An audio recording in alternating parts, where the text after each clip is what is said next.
Shalom, voltei para mais uma meditação da nossa porção semanal da Torá. Hoje, a Parashá Vaikra. É claro que você está vendo que a gente está num cenário diferente, né? Me mudei de cidade, mudei de casa e aqui a gente ainda não achou uma área externa para gravação das meditações da Torá, mas talvez fique esse cenário, talvez não.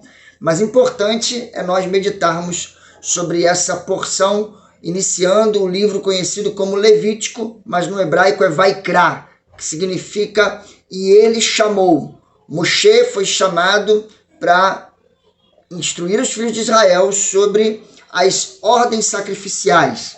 Se você não é inscrito nesse canal, se inscreva, ative as notificações, curte, comenta e compartilha. Vamos para mais uma meditação. Vaikra, e ele chamou. O Eterno chama Moisés para instruir sobre as leis de sacrifício. E esta porção, ela vai do capítulo 1 de Levítico até o capítulo de número 6. E no primeiro passuque, o primeiro verso, a gente já vê ali o Senhor ordenando sobre todas as leis de sacrifício. O livro de Levítico ele é complexo em ordem e detalhes sobre todos os ritos de sacrifício. Agora, o que nós podemos entender e aprender é que todas as 3 orações feitas por um judeu no dia, seja Shacharit, Mincha ou Arvit, que é oração da manhã, oração da tarde, oração da noite, da viração do dia, elas estão ligadas a estes sacrifícios. Hoje, sem o Beit HaMikdash, sem o templo, eles vão focar nas orações, lembrando dos sacrifícios. Ou seja, a analogia é que estas orações, dedicar um tempo ao Eterno, está ligado aos sacrifícios que aconteciam no Beit HaMikdash, no templo. Agora, no capítulo 1, nós temos uma lição muito importante, e é que eu quero me ater a compartilhar com vocês. As instruções de Moisés ali sobre o Corban, a palavra sacrifício no original é Corban, e no plural, Corbanot. Os Corbanot dos filhos de Israel vão ser lembrados mesmo quando está falando de uma pessoa fazendo um sacrifício. Isso porque a ideia do Eterno tratar com Israel sempre foi coletiva. E isso nos ensina muitas coisas. Como, por exemplo, o próprio ato de levar um animal ao Cohen para sacrifício não era simplesmente aquilo que a pessoa estava fazendo, mas sim aquilo que iria gerar no mundo espiritual através do ato de sacrifício, seja para oferta, seja para perdão. Então o capítulo 1 de Vaikra, de Levítico, ele vai falar sobre um momento em que a pessoa chegava com esse corban, esse sacrifício, para os filhos de Israel, para o sacerdote, e ali ele representando os filhos de Israel, o sacerdote pegava, então vou dar um exemplo aqui, já fiz isso em algumas aulas, tem aqui um bichinho de pelúcia da Olivia. O sacerdote pegava a mão da pessoa, colocava sobre a cabeça do animal, e o sacerdote colocava a mão em cima. A pessoa pegava um cutelo, e o sacerdote segurava na mão da pessoa o cutelo. Ou seja, quem segurava o cutelo e quem colocava a mão sobre a cabeça do animal era a pessoa e não o Cohen, não o sacerdote. Assim, quando xerritava o animal, o primeiro ferimento no animal, o animal começava a estribuchar, a agonizar, e aí o sacerdote ele não sentia aquela agonia porque o animal não era dele. Quem sentia a agonia era a pessoa. Quem estava perdendo um bem precioso que custava dinheiro também era a pessoa. E aí, o sacerdote, embora estivesse fazendo aquele ato, na verdade, ajudando naquele ato, quem estava sentindo e vivenciando era realmente a pessoa.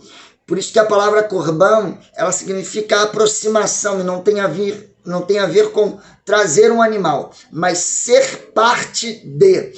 A pessoa que trazia o animal para o sacerdote, ela era parte daquilo. E por isso ele sentia a dor, a agonia do animal, além da perda financeira. Isso implica em mostrar quanto que o sacrifício ele precisa ser doloroso, ele precisa custar algo. Mas É interessante que se Corban, sacrifício, é aproximação, nós nos lembramos de Jó, que foi a primeira coisa que Satã tocou na vida dele foi retirar os animais. Ali Satã está tentando retirar a oportunidade de Jó se aproximar de Deus. Aí nós temos uma lição, é que quando o texto fala uma pessoa vier oferecer um sacrifício, depois de todo esse cerimonial, o texto de Levítico vai falar: ofereçam um sacrifício de vocês, trazendo a ideia de que, na verdade, um corban sempre deve representar um corbanote, ou seja, sacrifício representa sacrifícios, ou seja, a ideia sempre é coletiva e nunca no singular. O próprio Jó mesmo, ele oferecia sacrifício de madrugada pelos seus filhos, ou seja, não importava como Jó estivesse reto diante de Deus, como diz a Escritura, ele estava preocupado e ele dizia: talvez meus filhos tenham transgredido algo contra Hashem, contra o Senhor. E aí, Hebreus, capítulo de número 5, verso 1, vai nos ensinar algo poderoso sobre isso, que é: todo sumo sacerdote é escolhido dentre os homens como representante de Deus, mas ele deve oferecer sacrifício não somente pelos homens, mas por si mesmo, porque ele também está rodeado de fraqueza. A ideia de adoração, sacrifício, devoção, kavaná, honra, sempre vai estar no plural e nunca no singular. Por isso que tudo aquilo que o Senhor chamou a Moisés na tenda do encontro, que está no início do livro de Vaikra, para falar aos filhos de Israel, não representava Moisés, não representava Arão, mas representava a comunidade dos filhos de Israel. E isso nos faz refletir sobre um assunto que eu quero tratar logo com vocês ainda essa semana, que é: esse Shabat é o Shabat chamado Zakur, o Shabat da lembrança.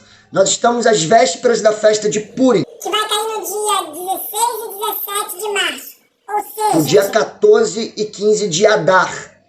Nós estamos no Adar 2, tem vídeos aqui explicando sobre isso, mas o que eu quero fazer menção da porção de Vaikra com o Shabat da lembrança, o Shabat Zakur, é que Esther foi alguém que pensou como o texto de Hebreus fala que um sacerdote deve pensar. Ela já estava no palácio, ela já estava confortável, mas ao receber a notícia e a mensagem do seu tio Mordecai, ou Mardoqueu, como você queira chamar, ela se coloca em uma posição de coletividade com os filhos de Israel. E ela mudou a história do povo. Mas isso eu volto num outro vídeo para falar com você sobre o Shabat da lembrança. Shabbat Shalom, Shavuot Tov, boa semana, e vamos juntos meditando em cada porção da Torá para a edificação da nossa alma, do nosso espírito e do nosso corpo. Shalom, shalom.